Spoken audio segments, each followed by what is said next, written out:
This podcast is a member of the Voices of Wrestling Podcasting Network. Visit voicesofwrestling.com to hear the rest of our great podcasts, as well as show reviews, columns, opinions, and updates across the world of wrestling.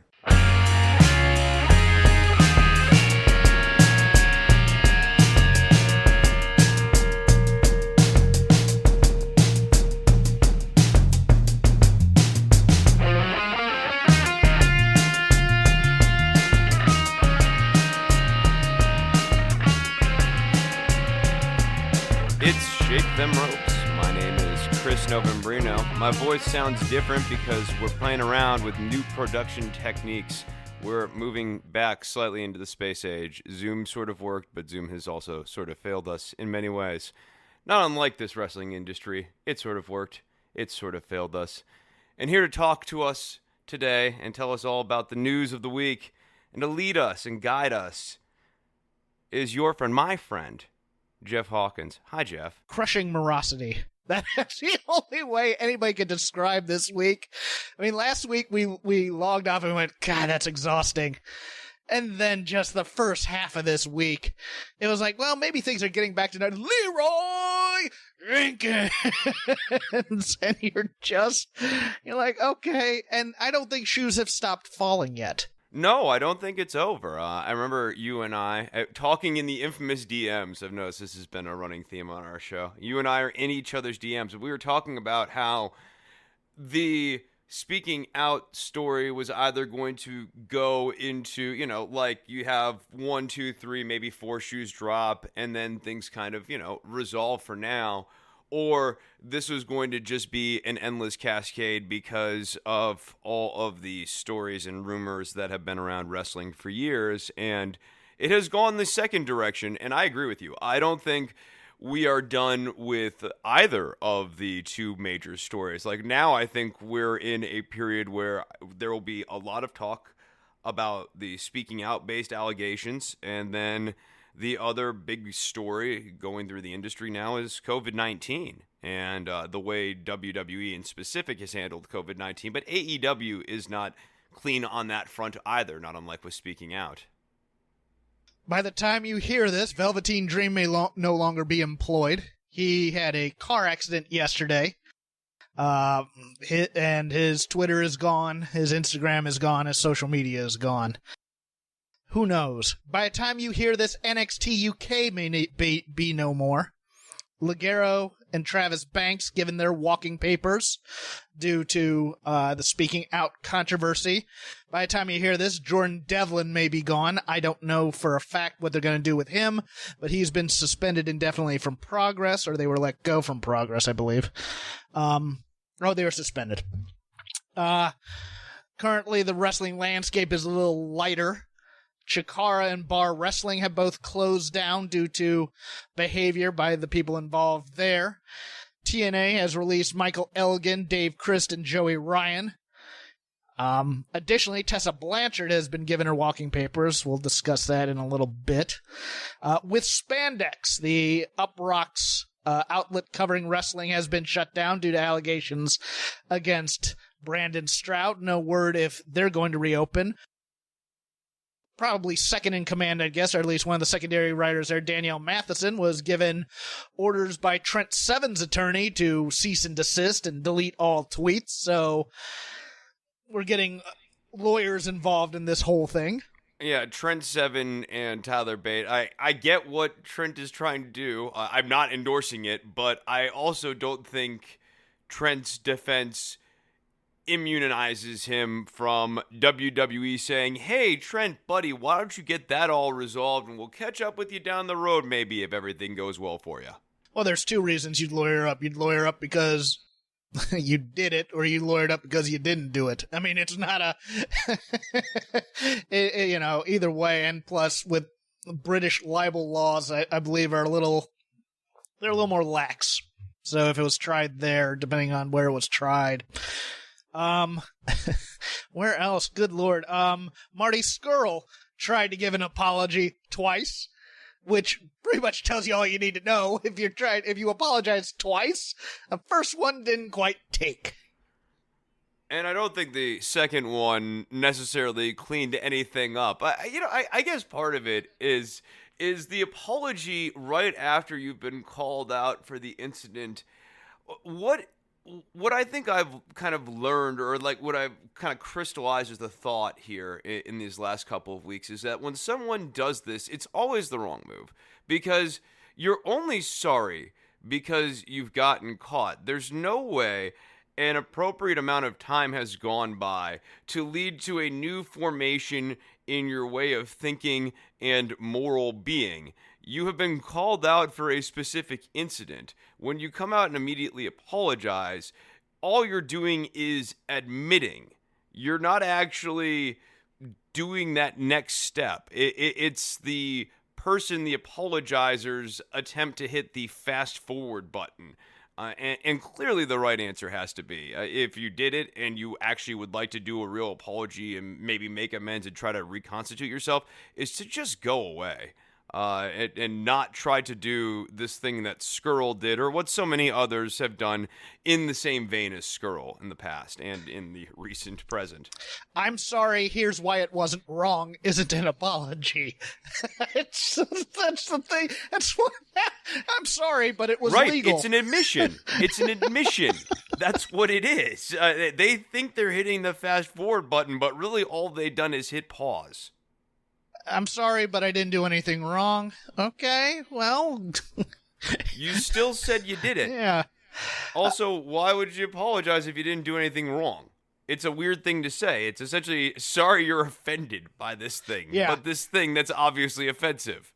Sammy Guevara has been suspended without pay. His pay will be going to, I forget the name of the organization, but I believe it's a domestic abuse organization. A couple years ago on a podcast, basically rape fantasy about Sasha Banks. And he's a great example of the problem with the non-apology apology. And this is a guy who got kind of caught in this as well. So he, kind of came out and did the, oh, I'm sorry, but then he was liking comments that were to the contrary, which was sort of showing his hand here. But it's kind of prima facie with just the timing. You can't just be instantly sorry. Unless, he actually had come out and created some really compelling narrative that he had really changed his thinking. And that was obviously not what was going on in his responses. Well, there were two. He was a double apology person, too, because his first apology was to people on Twitter. And everybody goes, no, why are you talking to us when you should be talking to Sasha Banks? Now, Sasha Banks, big baller Sasha over here, the only adult in the room, coming in and going, hey, we talked privately. We settled it out. He realizes what he did was wrong. Far more grace than anybody had a right to give if they did. But it's just, I get sometimes you have to learn these things the hard way. Knuckleheaded approach. Really just a knuckleheaded approach on Sammy Guevara's part. Yeah, and I hope that he gets it now. Because I don't know that when he finished having the conversation with Sasha Banks, he did, and there seems to be some public evidence to suggest that he didn't. I hope that he gets it and uses this time to actually think on this stuff, and maybe even just move away from the sex god gimmick and kind of reset this thing. And some other minor organizations feeling the rumblings of this. I don't have them all in front of me, but it's going to continue. Someone joked, there's going to be a federation with a lot of good talent out there that's really, really creepy. I'm like, I don't know about that. I don't know what happens to these guys now. I really don't. Yeah, this going back to our infamous conversation, the DMs, but we can kind of hash this out further here. I was saying that the problem, not the problem, but the thing about these guys is they have the wrong type of heat for you to want to watch them wrestle again. Like, I have no interest in ever seeing another Joey Ryan match. I will turn off that stuff. I'll walk away. I don't care. I don't even want to give him my attention anymore because that's a resource and he's trying to get it. Got no interest in this guy. And there are people now along this Joey Ryan style spectrum here that, I don't see myself being particularly enthusiastic about them being pushed as a babyface. and don't even really want to see them get their comeuppance as a heel in professional wrestling. I'd rather see them get their comeuppance with the law where applicable. If NXT UK shutters, it would not be the worst thing in the world. It really I don't know how you reset it. And also, I mean, it's not like this brand was lighting the world on fire anyways before this. No, like, it was there. Even it was if there, you had all those talents, yeah. Even if you still had Devlin, right? That's not going to save NXT UK. The Imperium angle had stalled out because there were no real baby faces to push here. Trent and Tyler Bate were interesting characters on the show, but like now, obviously, you can't move forward with them. So how would you even reset this thing? They were the strongest babyface characters you had.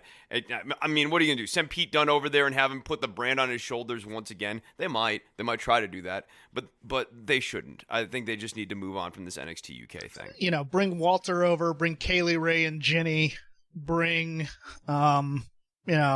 Tyler and Trent if they're clean, and then bring the Hunt, and then just shut her in, because we gotta have the Hunt. I haven't heard any allegations about the Hunt. No, honestly, the Hunt, are they the top baby faces now? I think they always were, but now they definitely are. Jeff, you know what? Maybe we save NXT UK just to give the Hunt their own federation, and they dismantle Imperium, and then Primate is your NXT UK champion. That's a federation. Kaylee Ray's the strongest character in there other than Walter, but so you build to a Primate versus Kaylee Ray match. I'm here. Actually, I'm here for that. I'm here if Kaylee Ray goes over too. Tony Storm sure. as well. For sure. Yeah. For sure. All right. You're talking me into this. Tony Storm as well. Imperium's already over in NXT US, so their presence in NXT UK is kind of an afterthought.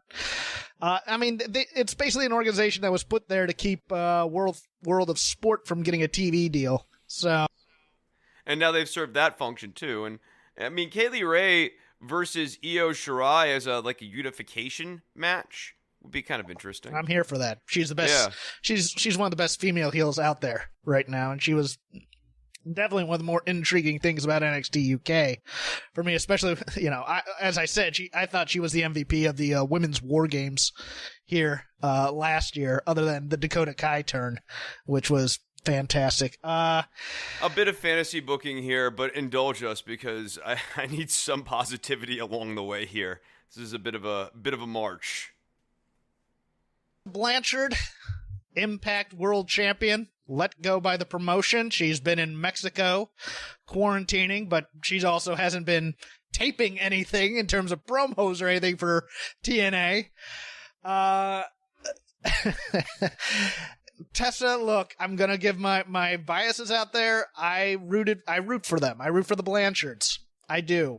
But I'm not an apologist, as a certain Irish wrestling fan has accused me of being. I'm not a truther. She has a lot of baggage. She hasn't left anywhere well yet. She has the entire racial bullying thing going on as well. I don't think she ends up in AEW. I think AEW is more of a communal type thing, and if somebody had a real problem with it, which I think they would, I don't think Tully has enough stroke there, and I don't, Tully is basically her stepfather in many ways, because Magnum really raised her. I think if any major organization takes a chance on her, it'll probably be Ring of Honor, or it'll probably be WWE, because WWE will say, hey, you have to work with her, as opposed to, does anybody have a problem with this right now, kind of thing, which is what AEW would do, in my opinion. Yeah, I could see AEW, I think they respect Tully, and I could see them give Tessa the probationary trial, like, you were on thin ice, we're going to put you in a few programs here lower in the card to test you out to make sure that you're willing to play ball, and if she fails any of those tests, they have a way of wiping their hands of her. They do use enhancement talent on a regular basis on AEW, so they could see real quickly if she's willing to play ball or if she's not willing to play ball in a way that would satisfy Tully, I think, if that's what Tully even wants to pull for. Yeah, I don't even think Tully speaks up about this thing. I think it's one of those things where it's like, hey, I could I'm be. just saying, if Tully speaks up and really puts his foot down, considering how communal AEW is, I do think that they will find a way to strike a compromise that results in her getting a probationary shot. I think she ends up in NXT. I think she ends up much like Rachel Ellering with a different name, maybe like Tessa Allen, to get away from the quote-unquote stench of Tessa Blanchard. Maybe not even Tessa as a first name. I think they get the hell away from the Tessa Blanchard brand because it's just too toxic out there. That'd be the only way I think of it. Or she just stays in Mexico with her fiance/husband, does Japan tours occasionally, takes her chances on the indies. I could see either of those. I don't see her in AEW. I got a pitch for you. The Renegade 2. Oh, Jesus, stop. Don't derail the show with such nonsense, Chris. Please. I'm trying to keep it all together, but okay, all right, stay serious. Come on, man. Don't think about the Renegade 2. AEW could use female talent, but I just don't see it. I think they don't want. They're a company that doesn't want heat on them, and I just don't see them bringing in something like that. I really don't. But look, she's talented, but she's 24, and she's still a bit of a brat, to be honest with you. And I root for her, but unless she's in an organization that will forgive her for being a jerk like the WWE did with like Randy Orton, I just don't see it. So, into even worse news, COVID-19 has reared its ugly head at the tapings. Jamie Noble, Adam Pearce, Caleb Braxton, Renee Young all testing positive. Making this even worse, nobody from WWE management ever reached out to Renee Young after she got her own test in Vegas, which has also affected AEW because Jon Moxley stayed away this past week. Got to give AEW some credit here. JR doing the little PSA on air, reminding people to wear their mask. That's important. Clearly, that has been a problem with WWE, and WWE has not been taking this seriously. Have we had more confirmation on the number here being in the triple digits for WWE's organizational exposure to COVID-19? I have not seen triple digits. I've seen double digits. Double digits? I've seen double digits, but okay. I thought that thing that you sent me said that there was multiple in triple digits. Oh, okay. Multiple reports, but regardless, look, I think that WWE. And this goes back to Vince's own pathologies. Vince doesn't take illness very seriously. And I think that WWE as an organization was very focused on wanting to run. We've seen all the telltale signs of that in the public eye going back to WrestleMania here, where everything else is shutting down, and Vince was trying to find a way to keep WrestleMania going. WrestleMania occurs. They don't even talk about COVID-19. They just bill it as a WrestleMania too big for one night, which, we made fun of at the time. But now it's, beyond it being a show actively in denial about the realities going on in the world and trying to defend this by saying, oh, we just want to do escapism for the fans. The worst part this week, right, Jeff, was that statement from WWE where they go, we're doing it for the fans. It's about the fans first. And of course we care about the workers. But remember, as these workers are taking risks, they're doing it for your entertainment.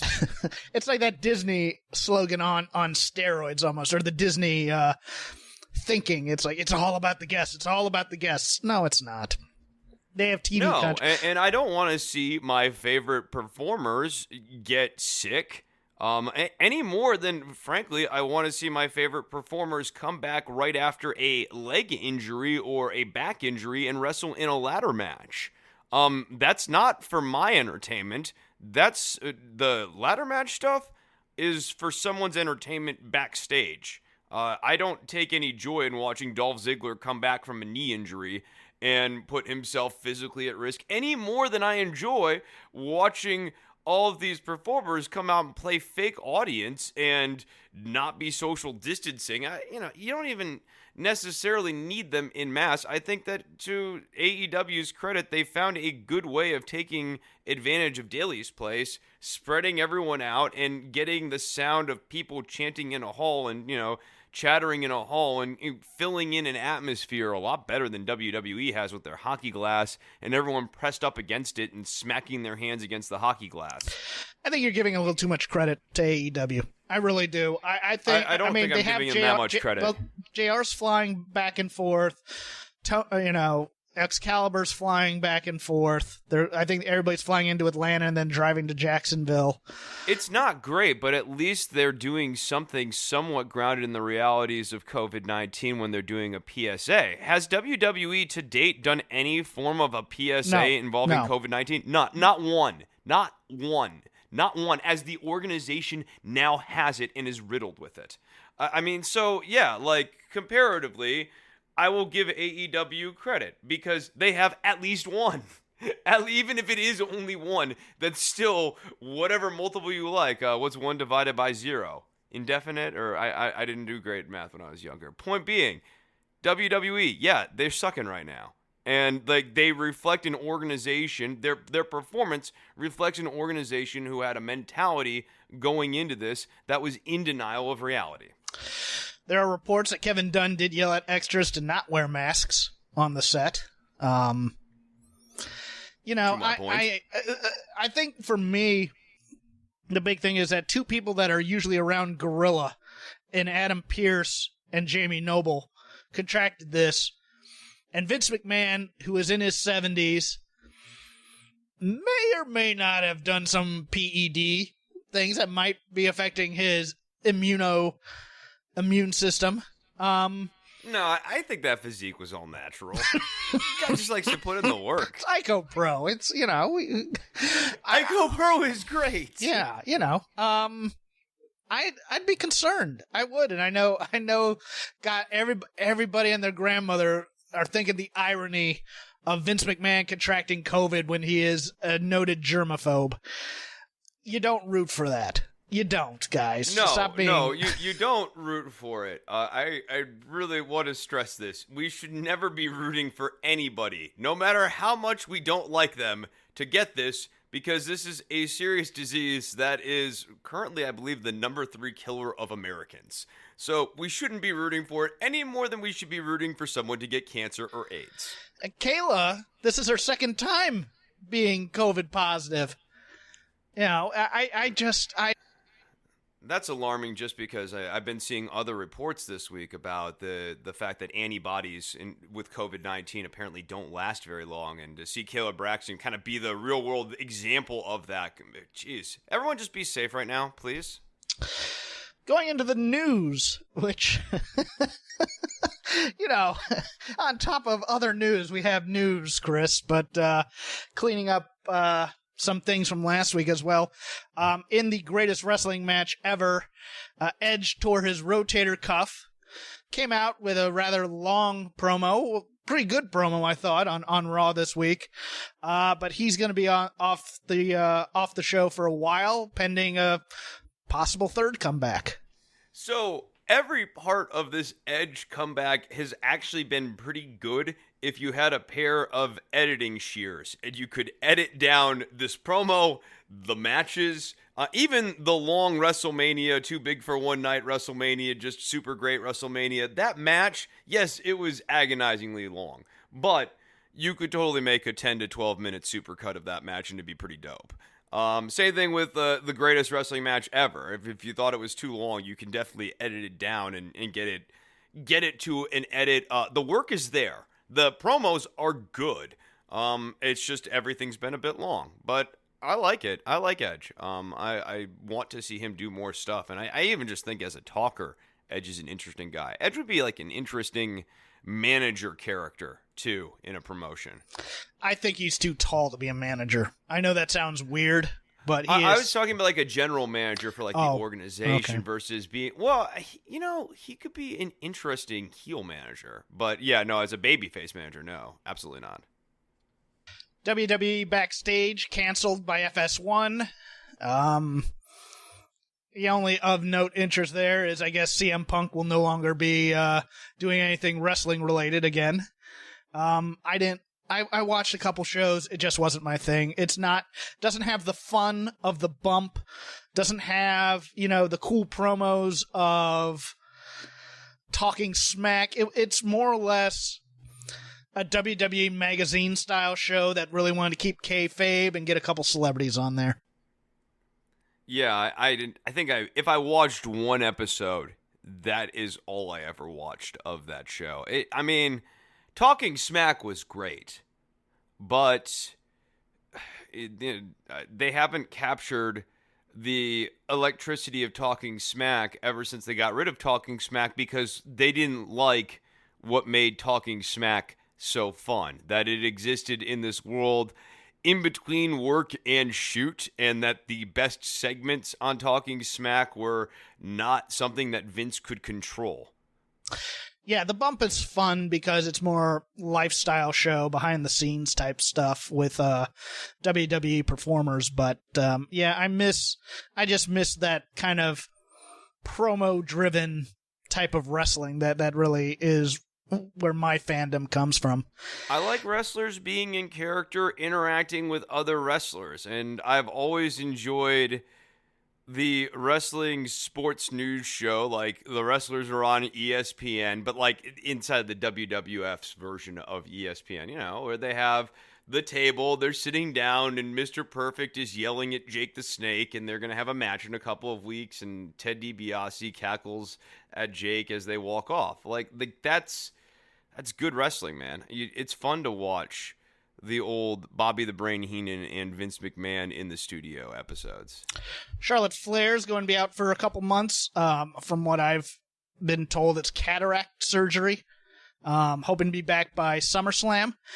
Kind of a loss for the top of the division, although kind of a loss. This company doesn't know what to do with itself without Charlotte. Well, okay, but on the other hand, this is also opportunity. This is how I view it. I'm not in the Vince McMahon way, but rather in the, hey, because to me, Charlotte getting title matches every week isn't necessarily interesting. I think she's over-pushed. I don't think she's over-talented. No way. Whoa, that's a hot take. Yeah, but still. I mean, she's a great worker, but like, they have been having her on all three shows, NXT, Raw, and SmackDown. There were weeks of this show where we watched 3 different Charlotte Flair matches. Like, that's a lot of Charlotte Flair. And she was in not insignificant matches. It wasn't like 2 squashes and a title match. It was like 3 title matches or 3 title defenses. This company's been crutching very heavily on title defenses recently as a way of hot-shotting interest. Really, it is. Yeah. And Charlotte Flair has been a major source of that problem. See, the computer even agrees with me. It gave me the correct sound. Yeah, and I think that's part of the issue too, is that she's in every kind of title hunt that you can think of, as opposed to kind of being built as the contender for one belt. It's like, it's obvious when they lost Becky Lynch to pregnancy, they were going to build the division around Charlotte and her being the star, because they like star power. So this is a wrench in their plans as well. Yeah, but I'm going to find it interesting. I'm hoping that, let's put it this way. I hope the loss of Charlotte gives more focus on Io Shirai and Aunt Pam and Sasha, and we continue on with that. The Undertaker: The Last Ride ended with its final episode, with the twist being it looks like The Undertaker has wrestled his final match, that being the Boneyard match re-shown on Friday Night SmackDown. Although, it looks like, Chris, is it possible that they did all that just for a swerve of him coming out of retirement to face Baron Corbin? I don't know how you do all that and then have the going away show, and the going away show is like that. Even the whole Jeff Hardy being sending the Undertaker, it just doesn't feel like the way the Undertaker really wants to go out. I think he's going to be back. Chris, I have to cut you off. I have to bury the beginning of that show last night. That was every office birthday party I ever had to go to. All right, everybody, come in the conference room. We're going to have cake for Jeff. And thank you, Larry. It's just, there wasn't clapping or singing like on this one, but it's just the awkward. is that really is that a send off for the Undertaker? Not some sort of thoughtful video package, maybe. I mean, it could have just been, especially given the news of the week, if you wanted to actually send off the Undertaker the right way, you rush produce a 2-hour compilation of some of the Undertaker's best matches. Bret Hart, Shawn Michaels, Vader, Kane, whatever supercut you want to make of the Undertaker. Obviously, some of the streak matches. Triple H, because it's WWE. You put him, and you have 2 hours of nothing but classic Taker, maybe some classic promos, a little Paul Bearer tribute video at the beginning of this. There's a way to do this for real, even given the absolutely horrific news cycle that WWE is seriously in. And instead, they put on this show yet again, feeling kind of like detached from reality. And if it's a swerve for Taker to come back to have one last match with Baron Corbin, I mean, God, really? Okay, no, I don't want it. Yeah, a 2-hour video package with a heartfelt goodbye at the end. Him talking into the camera and really thanking the fans or something. If it's a real retirement, God, it feels like we're getting a Corbin match at an empty arena for SummerSlam. Or maybe, although they said this week they're looking to start doing shows with fans again, so who knows? But what is going?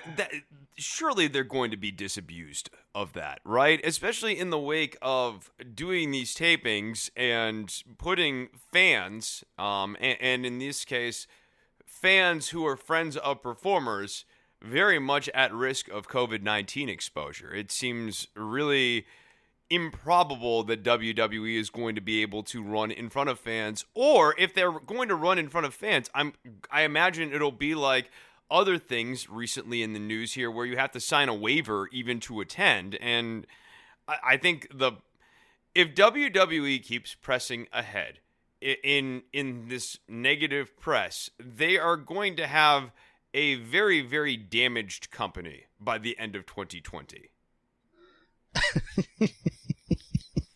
Oh, I'm sorry. I'm. They're hanging by a thread right now. I don't think Vince realizes how precarious his position is. They are starting to become a national story, even though wrestling's not particularly relevant. People I know who don't follow wrestling at all have said, "Hey, what's going on with WWE and COVID-19?" They're on people's radar for all the wrong reasons. Yeah. To the cherry on top of this Sunday, Chris, we have a name for Extreme Rules. The next pay-per-view. Yeah. Do you know what it is? Extreme Exposure? No. WWE Extreme Rules, the horror show. Horror is always a bad word just because when people have to say it over and over and over again throughout the course of a night. Horror. Horror. Horror.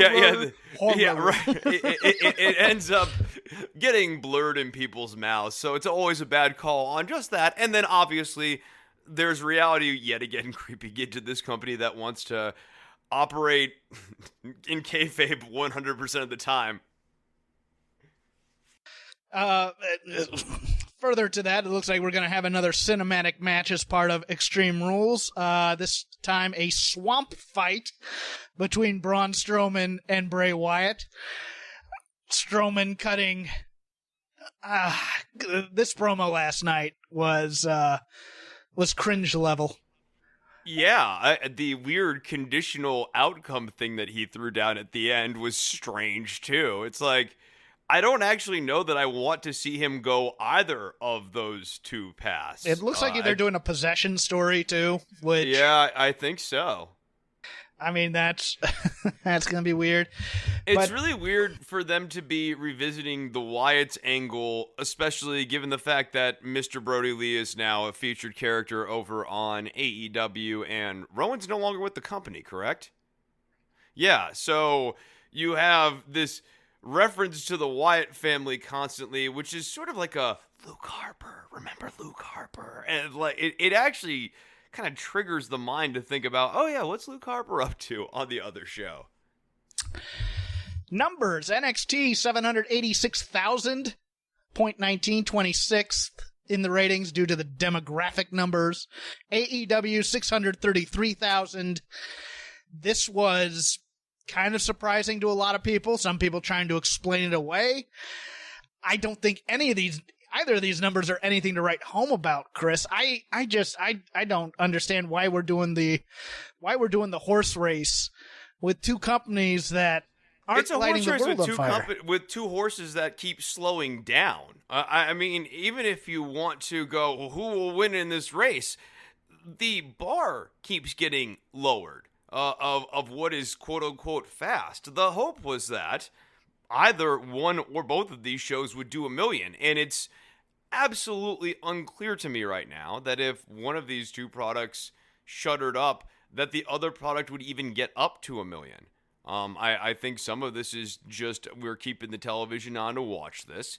I think in the case of AEW, the we're doing something new over here vibe is kind of gone. I think some of the booking during this COVID-19 period has been a bit sloppy. Is probably the best way. Like they've found points of strength, but like the shows have been inconsistent. When it's good, it's good.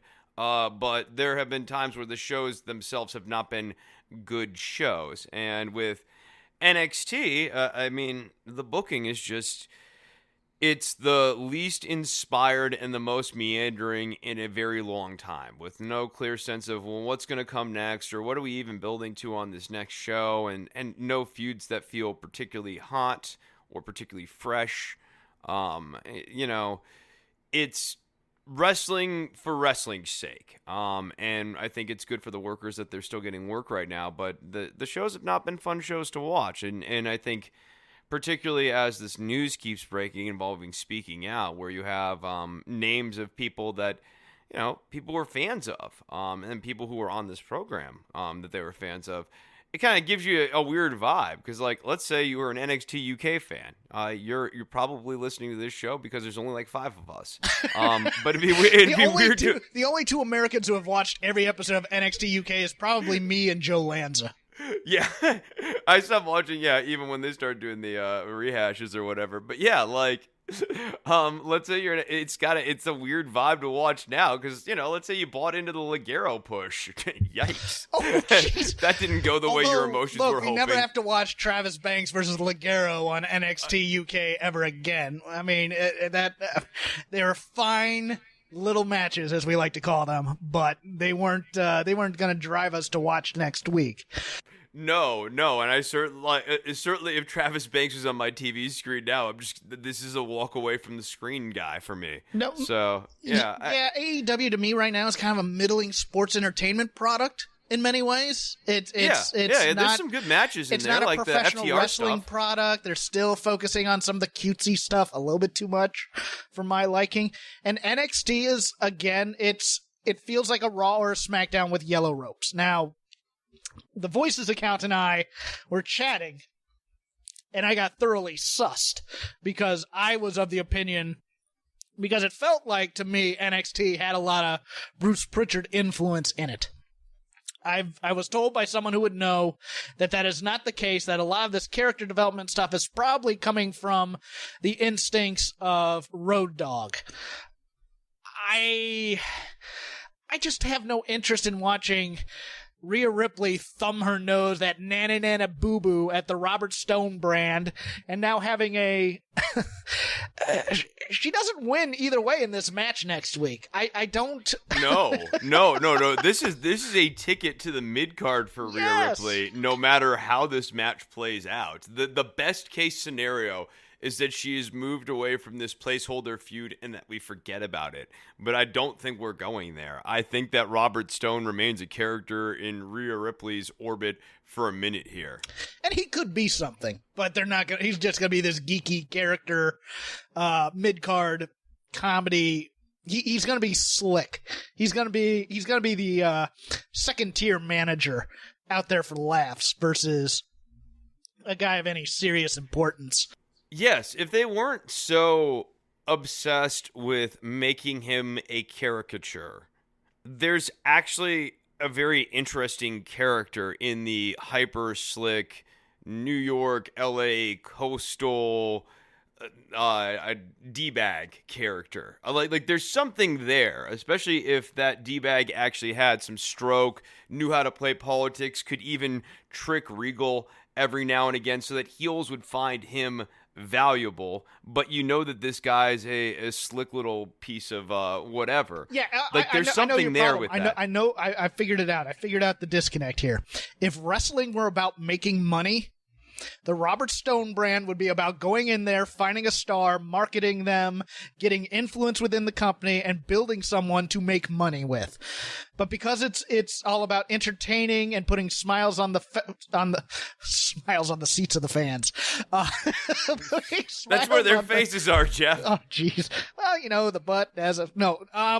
But yeah, if instead it's about caricatures and puking in the ring, and you're just like, what the hell is this?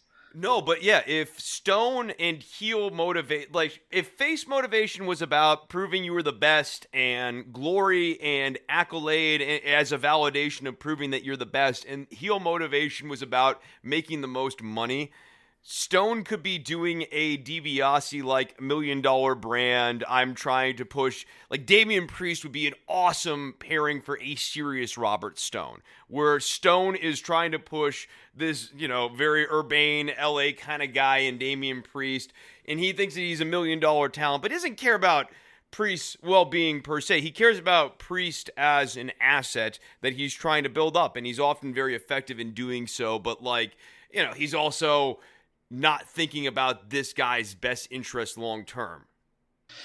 All right, Chris, let's take 10 seconds here. Let's shake out the negativity. All right. Yeah, I'm wiggling. Let's talk about things we liked this week. Okay. I am starting off.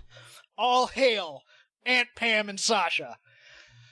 That thing Monday night was fan-frigging fantastic.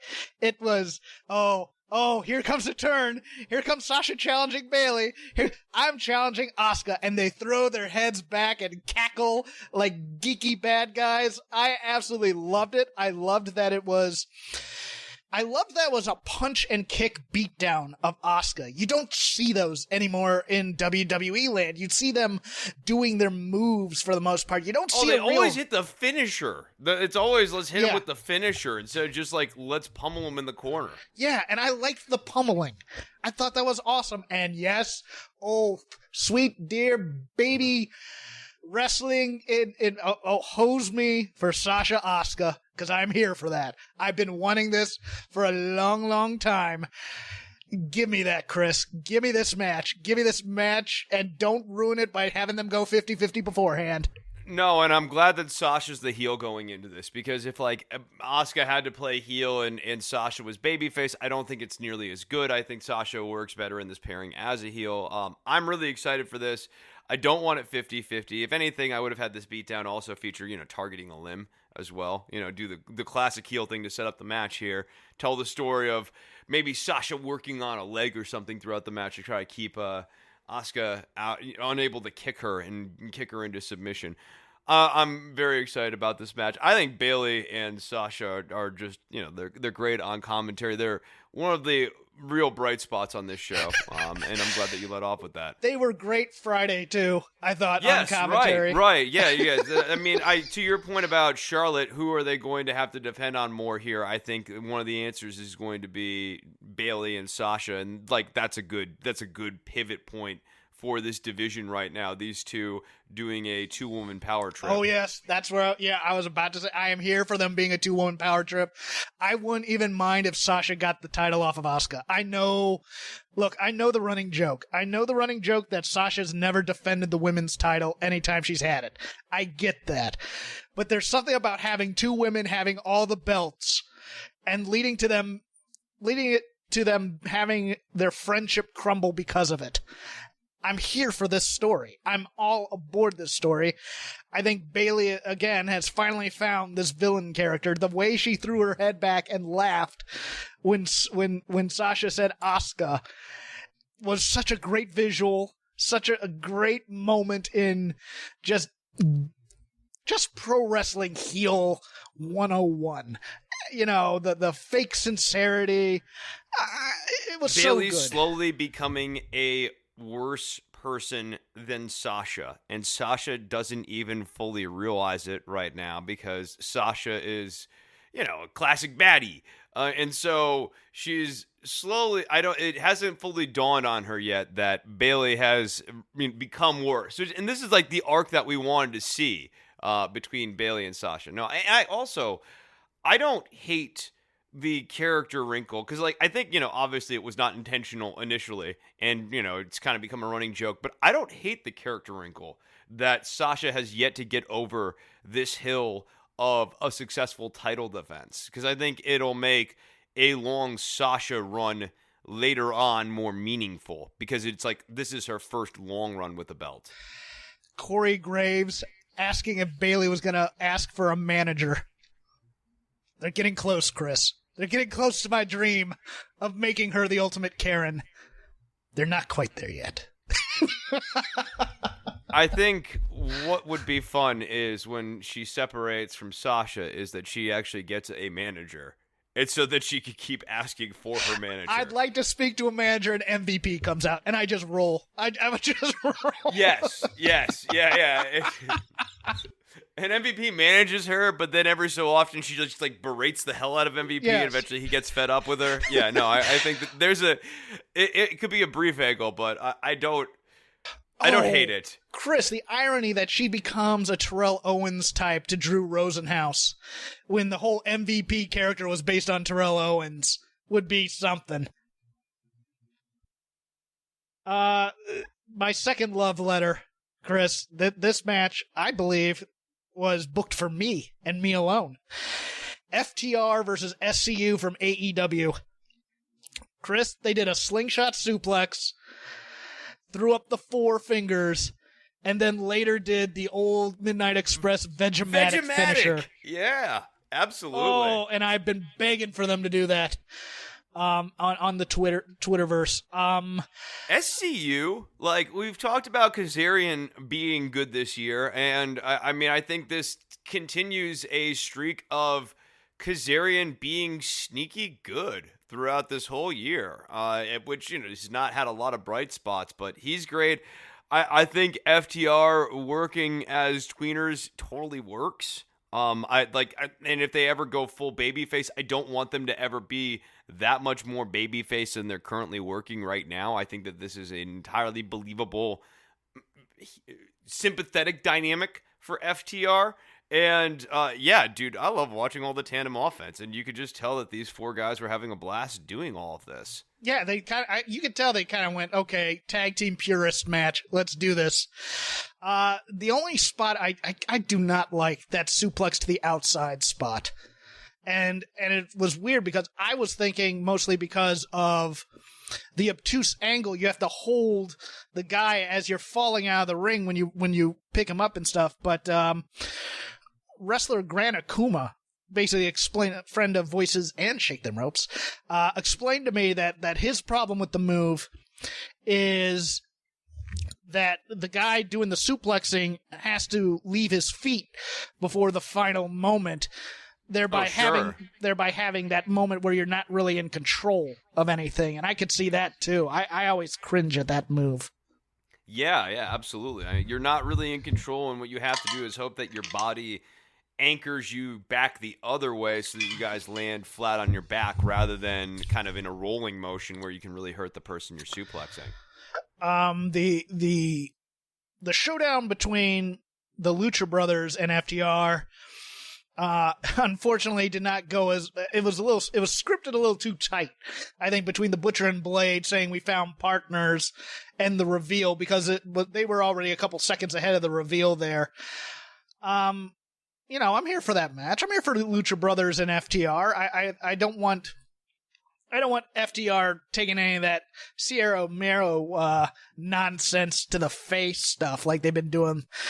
My issue with the Lucha Brothers has they've become a sports entertainment team as opposed to a wrestling team. And I hope that a feud between these two teams would get them out of that a little bit. Yeah, my other kind of criticism of this is that we're just introducing too many characters into kind of a busy story right now, and I don't really feel like we've actually established FTR's characters and their interpersonal dynamic and kind of what makes them tick outside of the initial video package. Like, I know they did like some stuff with this, but having Butcher and Blade reset, I think they look cool in this new look. I like it, but like they've changed, introducing the Lucha Brothers.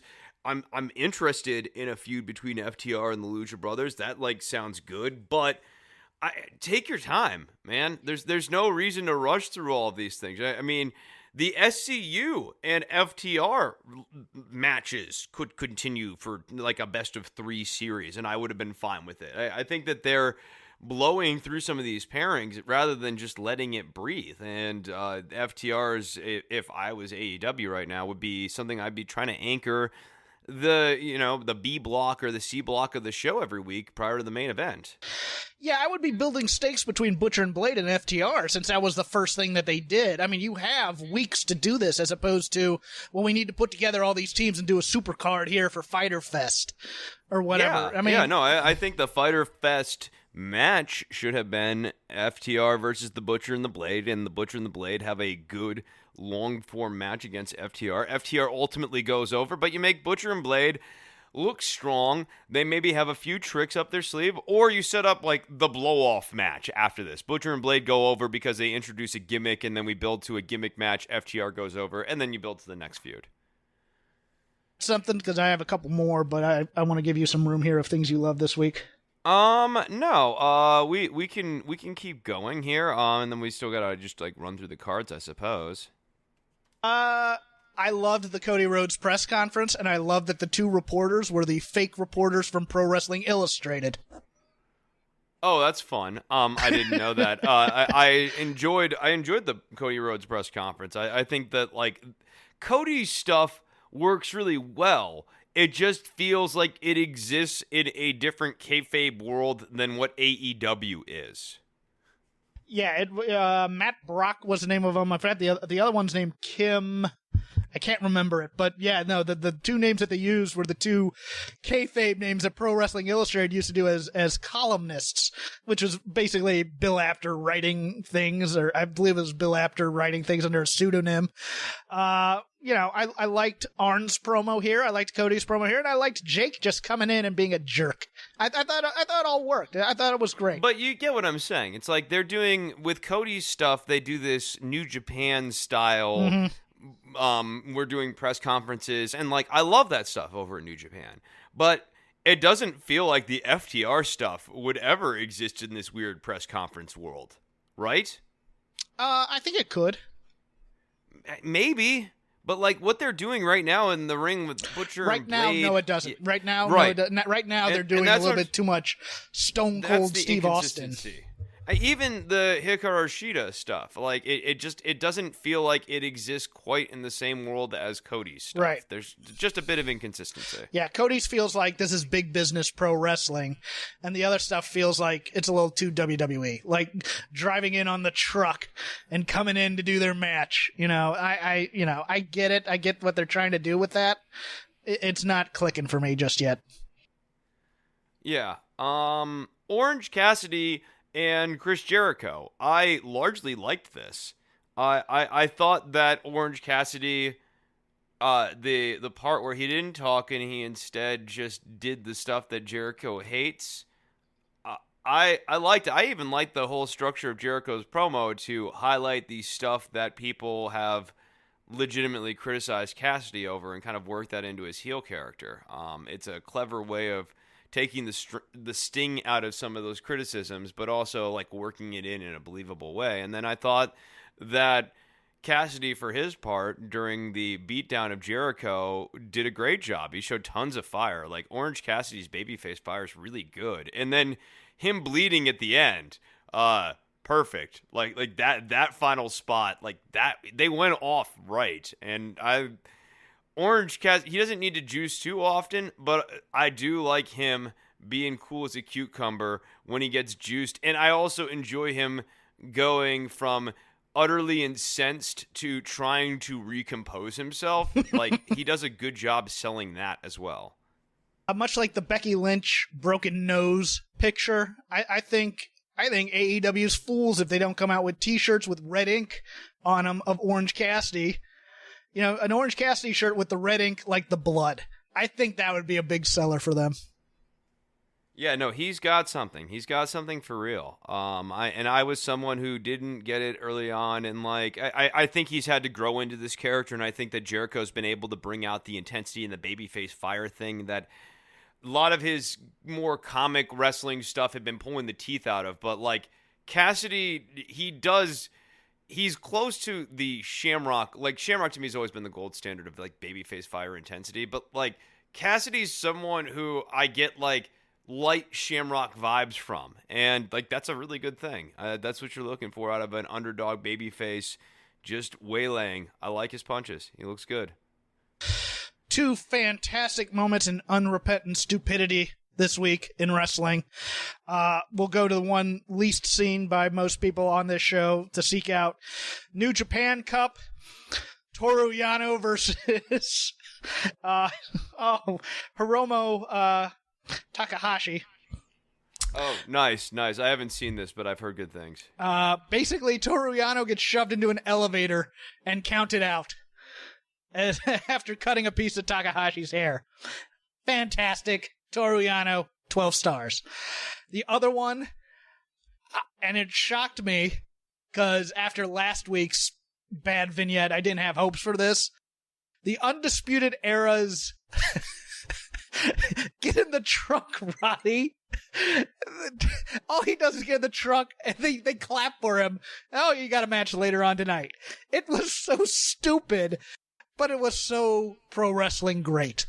Yeah, no, Kyle O'Reilly as the psychologist is very funny. I mean, no, it's dumb, but like it's what I like about the way they're doing the Undisputed Era's characterization is like they're all lunks, and Cole's the smartest of them, but none of them are particularly bright. But like, and that's kind of they can pull it together. But I like the heels being slightly dumb. I kind of it's a change of pace for WWE style booking. They normally make the heels too smart, and in this case, at least the heels are stupid. And in order to make the Dexter Lumis thing work, the only way it works is if the face is smart, but outnumbered, and the heels are kind of dumb, like in a horror movie. And for me, finally, look, I know I say this a lot, but Casey Catanzaro looks like a child in that ring. And next to Raquel Gonzalez, that was an awesome squash. I enjoyed the hell out of this. It looked like someone's child was taking a beating in there. I get it. I think Casey Catanzaro as a tag team wrestler is a perfect fit. I like this team of Dakota and Raquel. I like I like the Big Mama Cool HB Kai type of dynamic there, Chris. Yeah, I mean, it's just hard to get my teeth really into any of these characters right now, but I don't think it's not a knock on Dakota Kai. I think Dakota Kai is great. Raquel Gonzalez, I think they're doing a bit of a cookie cutter thing with her, but I like Gonzalez. I think she's talented. Yeah, I think they just like big acts more than small acts. I think but it gave her some impressive spots, and Casey Catanzaro is light enough where she can do some flying and you can still catch her in the air. That's always kind of been my problem with Brian Cage, as he works with these small guys. And then he insists on doing these like extreme lucha libre, you gotta catch me moves. Mm-hmm. And physics don't work out for him sometimes. Yeah, it's especially watching him on Lucha Underground. He had a lot of great matches. I'm a fan, but like I've also definitely watched the guy put the person who's supposed to quote unquote catch him really in impossible position where physics just simply don't allow for that smaller wrestler to do the catching. Yeah, and there's an Aerostar match at one of the bolas where, you could just see Brian Cage wanting to just do all these feats of strength with the little Aerostar, but, catching a guy in a suplex position is a little hard because there's momentum there.